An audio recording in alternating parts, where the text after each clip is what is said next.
नमस्कार, मैं हूं आपके साथ सिद्धांत पाठक। दिन भर की हर राजनीतिक उठापटक और सियासी खबरों को समेटकर हम आपके लिए लेकर आए हैं एक खास कार्यक्रम द पॉलिटिकल शो, जिसमें हम आपको दिन भर में घटी हर राजनीतिक खबरों से रूबरू कराएंगे। तो चलिए कार्यक्रम की शुरुआत करते हैं।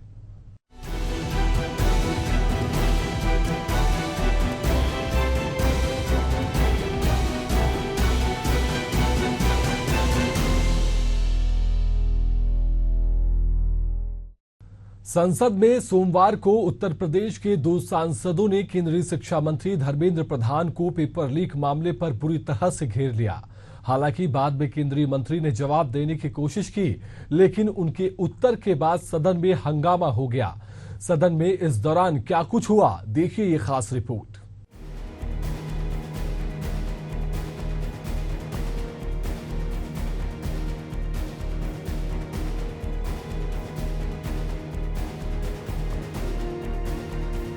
संसद के निचले सदन यानी कि लोकसभा में पहले सपा के अखिलेश यादव ने मेडिकल प्रवेश परीक्षा नीट में कथित अनियमितता को लेकर प्रश्नकाल के दौरान पूरक प्रश्न पूछते हुए कटाक्ष किया।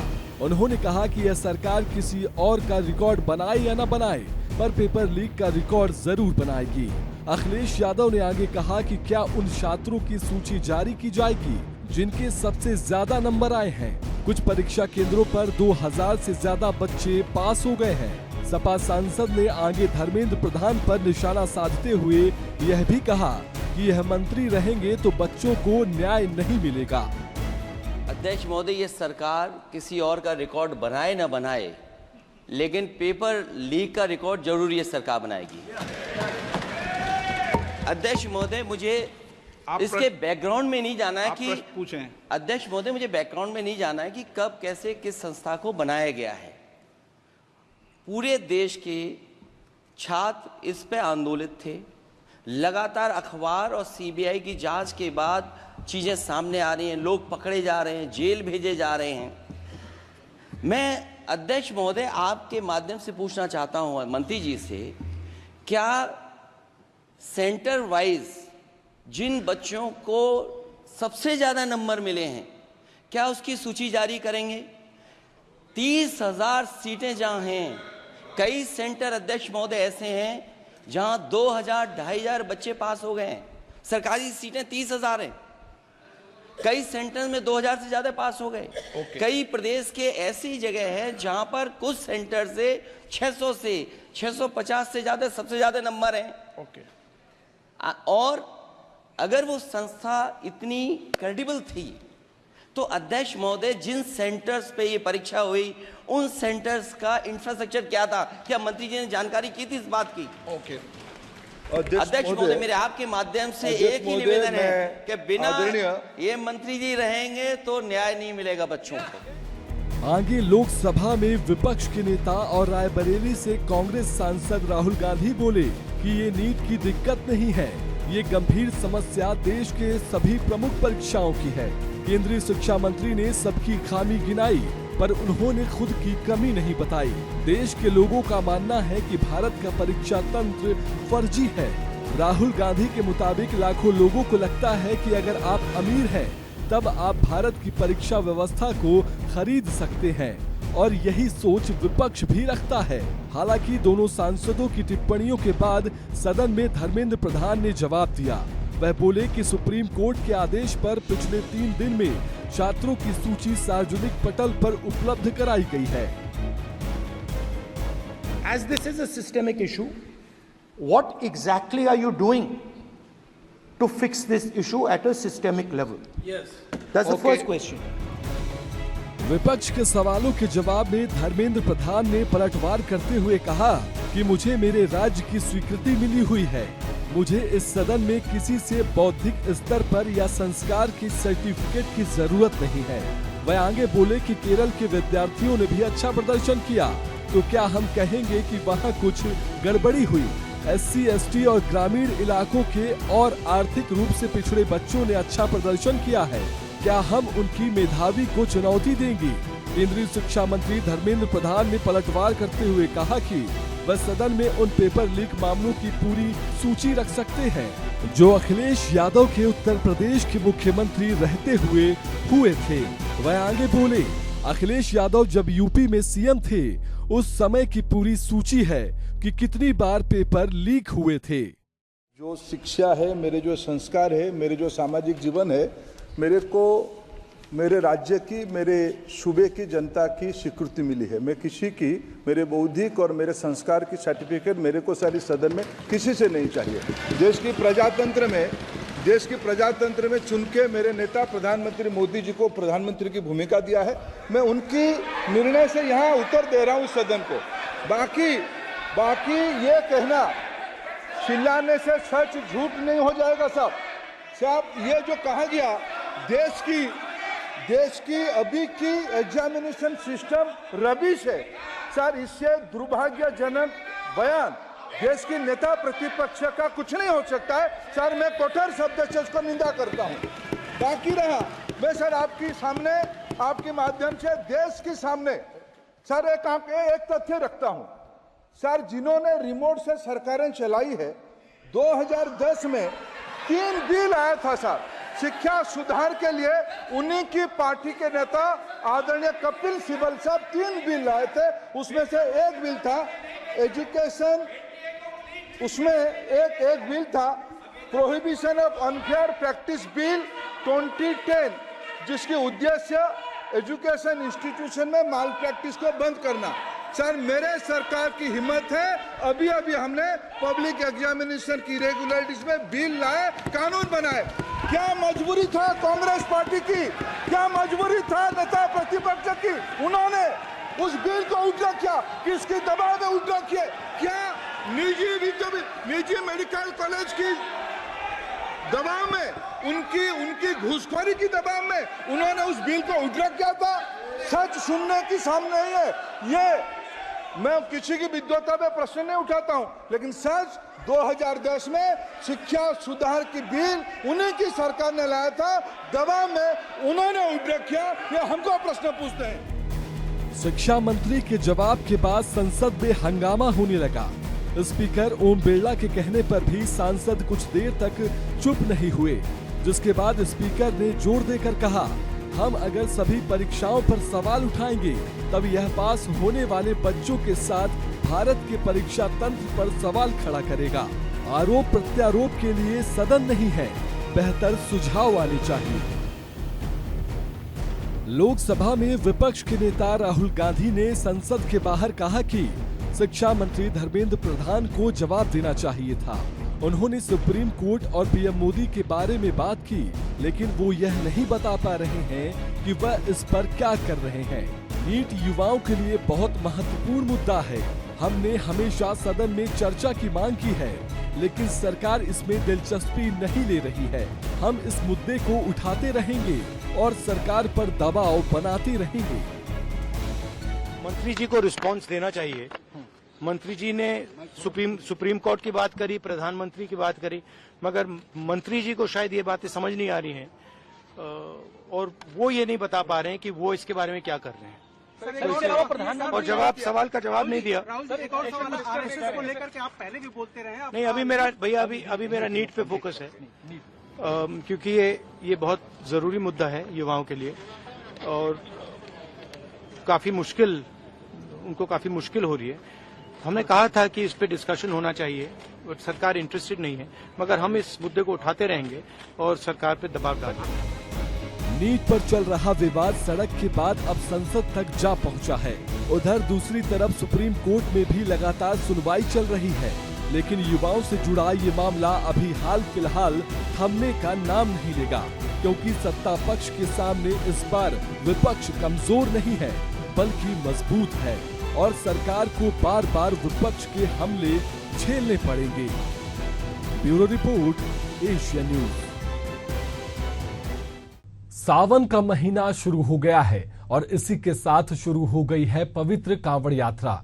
लेकिन यात्रा से पहले नेम प्लेट वाले विवाद पर सुप्रीम कोर्ट ने राज्य सरकार के फैसलों पर अंतरिम रोक लगा दी है। सुप्रीम कोर्ट के फैसले के बाद तमाम दुकानदारों और ठेले वालों में खुशी की लहर देखने को मिली है। देखिए ये खास रिपोर्ट।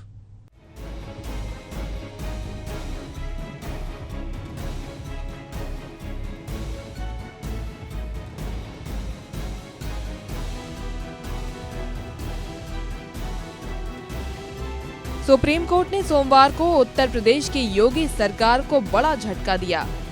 कोर्ट ने योगी सरकार के कांवड़ रूट पर पड़ने वाली दुकानों पर दुकानदारों के नाम लिखने के निर्देश के अमल पर रोक लगा दी है। इसके साथ ही सरकार ने यूपी, एमपी और उत्तराखंड की सरकार को नोटिस जारी कर जवाब मांगा है। इस मामले में 26 जुलाई को अगली सुनवाई है। सुप्रीम कोर्ट ने नेम प्लेट को नो कहा और शाकाहारी मांसाहारी के बोर्ड को यस कर दिया है। सुप्रीम कोर्ट ने यूपी, उत्तराखंड और मध्य प्रदेश सरकार को नोटिस भी जारी किया है। कोर्ट का कहना था कि दुकानदारों को अपनी पहचान बताने की जरूरत नहीं है। दुकानदारों को सिर्फ खाने के प्रकार बताने होंगे। ढाबे में खाना शाकाहारी है या मांसाहारी ये बताना होगा। इस मामले में अब 26 जुलाई को अगली सुनवाई होगी। सुप्रीम कोर्ट ने कहा कि चर्चा के बिंदु को ध्यान में रखते हुए हम उपरोक्त निर्देशों के कार्यान्वयन पर रोक लगाने के लिए अंतरिम आदेश पारित करना उचित समझते हैं। सुप्रीम कोर्ट का कहना था कि ढाबा मालिकों, फल विक्रेताओं, फेरी वालों समेत खाद्य विक्रेताओं को भोजन या सामग्री का प्रकार प्रदर्शित करने की जरूरत हो सकती है, लेकिन उन्हें मालिकों की पहचान उजागर करने के लिए बाध्य नहीं किया जाना चाहिए। सुप्रीम कोर्ट ने फिलहाल यूपी, उत्तराखंड की सरकार को नोटिस भी जारी किया है।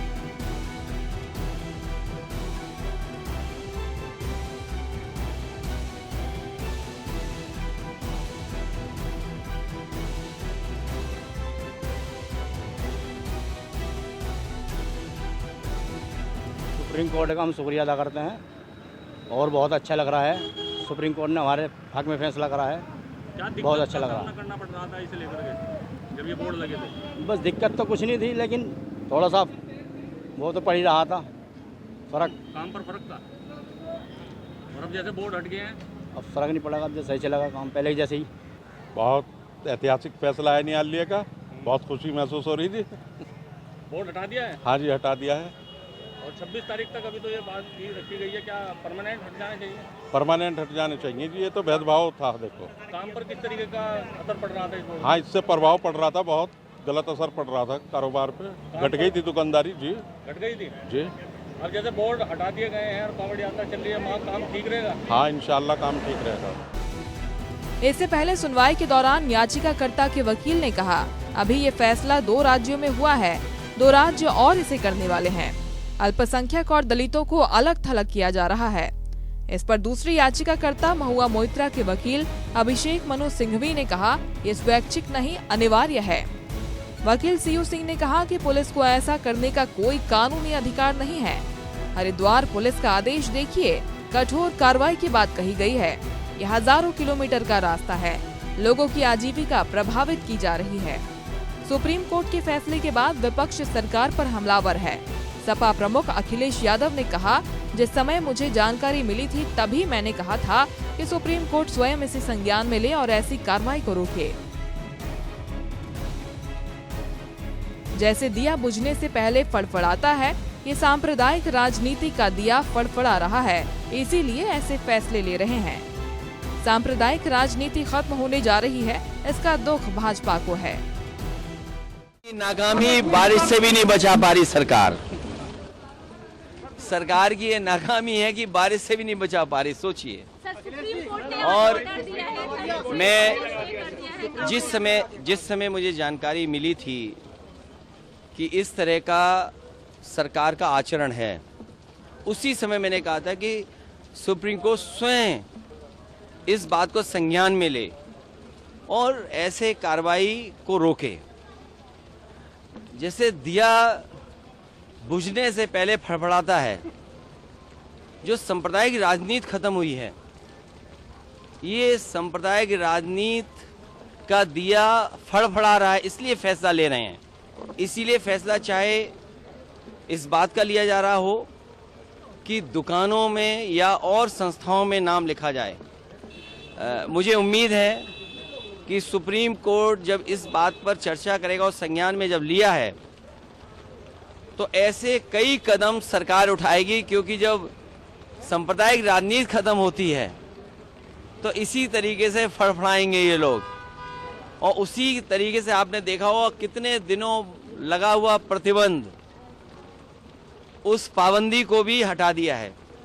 तो सांप्रदायिक राजनीति खत्म होने जा रही है, इसका दुख भारतीय जनता पार्टी को है।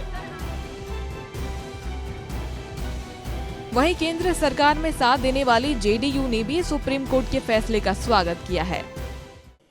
मैं सुप्रीम कोर्ट के इस फैसले का स्वागत करता हूं। हमारा एप्रीहेंशन था कि इससे समाज में विभाजन पैदा होगा। सुप्रीम कोर्ट ने इसका नोटिस लिया, धन्यवाद। नंबर 2, मैं चाहता हूं कि इस कांवड़ यात्रा के समूचे रूट पर शराब और मांस की दुकानों पर प्रतिबंध लगाया जाए, ताकि जो तीर्थ यात्री हैं उनको धार्मिक राहत की सांस मिल सके। इसके साथ ही कांग्रेस नेताओं ने सुप्रीम कोर्ट के फैसले को संविधान की जीत बताया है। ये जीत है संविधान की, ये जीत है भारत के महात्मा गांधी की उस आत्मा को जिसे इन्होंने कहा था अस्पृश्यता निवारण, जाति मिटाओ, धर्म के भेदभाव मिटाओ, उसको इन्होंने कायम किया था। और मैंने इस मुद्दे को आज उठाया था राज्यसभा में। तो सुप्रीम कोर्ट के इस फैसले का मैं स्वागत करता हूं। इसने संविधान की रक्षा की है। मैं सुप्रीम कोर्ट के इस निर्णय का बार बार स्वागत करता हूं। मेरे ख्याल सुप्रीम कोर्ट का बहुत सही फैसला है। इसका बहुत दूरगामी संदेश जाएगा और देश में जो एक समरसता है और जो सामाजिक एकता वो कायम होगी और एक बेवजह का जो विवाद ये छेड़ा गया राजनीतिक फायदे के लिए वो समाप्त हो जाएगा। तो मैं सुप्रीम कोर्ट का धन्यवाद करना चाहता हूँ कि उसने बहुत अच्छा जो है निर्णय अभी तक लिया है। इसका हमने बड़ा विरोध किया है क्योंकि ये संविधान के खिलाफ है। मैं अपनी दुकान पे अपना धर्म, अपने जाति सब कुछ लिखूंगा तो ये दलितों के खिलाफ है, ये आदिवासियों के खिलाफ है और ये मुसलमानों के अल्पसंख्यकों के खिलाफ है। हम इसका विरोध करते हैं। बता दें कि पिछले हफ्ते मुजफ्फरनगर पुलिस ने कांवड़ यात्रा मार्ग पर स्थित सभी भोजनालयों को अपने मालिकों की नेम प्लेट लगाने के आदेश दिए थे। बाद में योगी आदित्यनाथ के नेतृत्व वाली उत्तर प्रदेश सरकार ने पूरे राज्य में इस आदेश को लागू कर दिया। उत्तराखंड सरकार ने भी इस संबंध में आदेश जारी किया। योगी सरकार के इस कदम की न सिर्फ विपक्ष बल्कि एनडीए के सहयोगी जेडीयू और आरएलडी समेत अन्य पार्टियों ने भी आलोचना की। विपक्ष ने आरोप लगाया था कि यह आदेश सांप्रदायिक और विभाजनकारी है और इसका उद्देश्य मुसलमानों और अनुसूचित जातियों एससी को उनकी पहचान बताने के लिए मजबूर करके उन्हें निशाना बनाना है। हालांकि उत्तर प्रदेश उत्तराखंड की सत्ता में मौजूद बीजेपी ने कहा कि ये कदम कानून व्यवस्था के मुद्दों और तीर्थ यात्रियों की धार्मिक भावनाओं को ध्यान में रखते हुए उठाया गया था। Bureau report, Asian news. Chhattisgarh विधानसभा के मानसून सत्र का आगाज हो गया। सदन के बाहर बारिश से मौसम सुहावना था तो सदन के भीतर आरोप प्रत्यारोप ने माहौल गर्मा दिया था। उम्मीद के मुताबिक सदन के अंदर विपक्ष का हंगामा दिखा। विपक्षी विधायक बलौदाबाजार हिंसा मामले में बेल में आकर नारेबाजी करने लगे। प्रश्नकाल के बाद कार्यवाही हंगामे के कारण स्थगित करनी पड़ी। देखिए ये खास रिपोर्ट।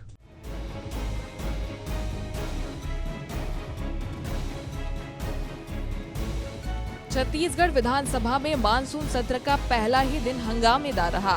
पक्ष विपक्ष के बीच जमकर नोकझोंक हुई। सत्र की शुरुआत दिवंगतों को श्रद्धांजलि से हुई। प्रश्नकाल में प्रदेश के ज्वलंत मुद्दों पर सवाल पूछे गए। विपक्षी विधायक जनक ध्रुव ने वन भूमि में फर्जी हस्ताक्षर और सील लगाकर मांग पत्र बनाने का मामला उठाया। विधायक ध्रुव के सवाल पर विभागीय मंत्री ने उचित कार्रवाई का आश्वासन दिया। इसके बाद प्रदेशों के स्कूलों में शिक्षकों की भर्ती का मामला उठा तो सरकार की ओर से जवाब आया कि प्रदेश के 300 स्कूल शिक्षक विहीन हैं। मुख्यमंत्री विष्णुदेव साय ने जल्द ही शिक्षक भर्ती की बात कही है। हालांकि सरकार के जवाब से विपक्ष संतुष्ट नहीं दिखा। सदन में सबसे ज्यादा हंगामा बलौदाबाजार हिंसा मामले में हुआ। विपक्ष ने इस मामले में चर्चा के लिए स्थगन लाया। हालांकि इस मामले में न्यायिक जांच चलने का हवाला देकर स्थगन प्रस्ताव अस्वीकार कर दिया गया। पूरे प्रदेश में देश में पहली बार हुआ है कि कलेक्टर और एसपी कंपोजिट बिल्डिंग है उसको क्षतिग्रस्त करके आग में झोंक दिया गया हो। ऐसी घटना इतिहास में पहली बार हुआ है। और ये यदि सतनामी समाज की बात ये लोग स्वीकार कर लेते, जो जोड़ा जय खाम को जो क्षति पहुंचाया गया अमर गुफा में, यदि उनकी बात मान ली जाती, वो सीबीआई जांच की मांग ही कर रहे थे, यदि वो मांग कर लेते तो बात समाप्त हो जाती। इतनी बड़ी घटना नहीं होती है। इसके लिए कोई जिम्मेदार है तो भारतीय जनता पार्टी की विष्णुदेव साय की सरकार है। बहुत सारे तथ्य थे, हमारे साथियों ने रखा भी ग्राह्यता पे चर्चा करते हुए। हम लोगों ने कहा कि ये कलेक्टर एसपी को निलंबित करना ये स्पष्ट करता है कि सरकार मान ली है कि उनसे सबसे बड़ी गलती हुई है, चूक हुई है। ये विष्णु देसाई सरकार के सुशासन पर एक काला धब्बा है। इस बात को उन्होंने स्वीकार कर लिया है। अब ग्राह करके चर्चा सरकार करा ही नहीं रही है, भाग खड़ी हुई है। इससे ज्यादा दुर्भाग्यजनक क्या बात होगी। बलौदा बाजार का ग्राह नहीं करना एक षड्यंत्र का हिस्सा है, जिसमें छत्तीसगढ़ को पुनः बांटने की तैयारी हो रही है। सतनामी समाज एक ऐसा धर्म को लेके चल रहा है जिसमें सभी धर्म और जाति के लोग हैं। सतनामी समाज में सभी जात के लोग हैं और 1786 से जो एक प्रयास चल रहा है हमारे गरीब लोगों को एक साथ रखने की, सद्भावना के साथ उसे नष्ट करने की एक षड्यंत्र यहाँ जारी हो रहा है। यहाँ समाज से समाज को ही लड़ाने की कोशिश हो रही है। यहाँ समाज से अन्य समाज को अलग करने की कोशिश हो रही है। यहाँ जानबूझ के कांग्रेस और भाजपा कह के कोई ऐसा दल है, कोई ऐसा व्यक्ति है जो ऐसा जानबूझ के किया जा रहा है। हम इसकी निंदा करते हैं। हम पुनः अभी आएंगे। हम माननीय अध्यक्ष महोदय से निवेदन करेंगे कि इसे ग्राह्य किया जाए, हमारी बात को सुनी जाए, हम ज्यादा से ज्यादा तथ्यों को सामने ला सके, ये हमारा निवेदन है। बलौदा बाजार हिंसा मामले में स्थगन अस्वीकार होने के बाद विपक्ष उत्तेजित हो गया। साथ ही इस मामले में गलत कार्रवाई और लीपापोती करने का आरोप लगाते हुए नारेबाजी करने लगा। विपक्ष के आरोपों पर विभागीय मंत्री विजय शर्मा ने जवाब दिया। मंत्री विजय शर्मा ने सदन को तमाम वस्तु स्थिति से अवगत कराया। उन्होंने घटना की शुरुआत से लेकर जांच कमेटी के गठन तक सरकार की पूरी कार्रवाई गिनाई। षड्यंत्र तो हुआ है, मान रहे हैं, उसी की जांच चल रही। समय से बात सामने भी आएगी, किसने किया षड्यंत्र, कौन वहां गया, क्या हुआ, इसकी जांच तो हो ही रही है और पता चलेगा आगे। जांच एजेंसियां जांच कर रही हैं, जिनके पास जो जानकारी है, जिसको चिंता है, वो जाकर जरूर बताएं। मेरा आग्रह उनसे है, सदन में बताना, यहाँ वहाँ जांच एजेंसियां जो जांच कर रही हैं उनको भी जरूर बता दें कि ऐसी ऐसी बात है और इस पर हमको जांच करनी चाहिए। आपको चिंता है, आप जरूर बताएं। बहुत सारे लोगों ने फीडबैक दिए, सबको देना चाहिए। इसके लिए माननीय मुख्यमंत्री जी के निर्देशन में एक सामाजिक लोगों का एक पक्ष भी, एक समिति भी बनाई गई। उस समिति ने लोगों से मुलाकात की है, कुछ जानकारियां इकट्ठा की हैं और उसको मुख्यमंत्री जी को सौंपा भी है। उस पर ये देख रहे हैं कि कुछ संख्या आई है ऐसी। उनका ये कहना है कि थे जरूर, इन्वॉल्वमेंट नहीं था, उसका तथ्य जांच करके और उनको ठीक किया जाएगा। चर्चा करने का समय ही नहीं है। इस बात पर तो सर्वप्रथम आपत्ति आई कि इस विषय पर जब न्यायिक आयोग जांच कर रहा है तो स्थगन प्रस्ताव पर चर्चा हो सकती है कि नहीं हो सकती। ऐसा नहीं हो सकता है, स्पष्ट प्रावधान है। इसलिए माननीय अध्यक्ष महोदय ने अंतिम निर्णय किया इस पर। और चर्चा का इसमें रह क्या गया है, बचा क्या है? सबने बोला है, सबको बोलने का अवसर मिला है, सबने बोल लिया है और जो इतना बोला है वही मामले हैं, उतना ही विषय। छत्तीसगढ़ विधानसभा का मानसून सत्र का पहला दिन हंगामे की भेंट चढ़ गया। हालांकि सत्र में प्रश्नकाल के दौरान प्रदेश के ज्वलंत मुद्दों पर सवाल पूछे गए और सरकार ने जवाब दिए भी।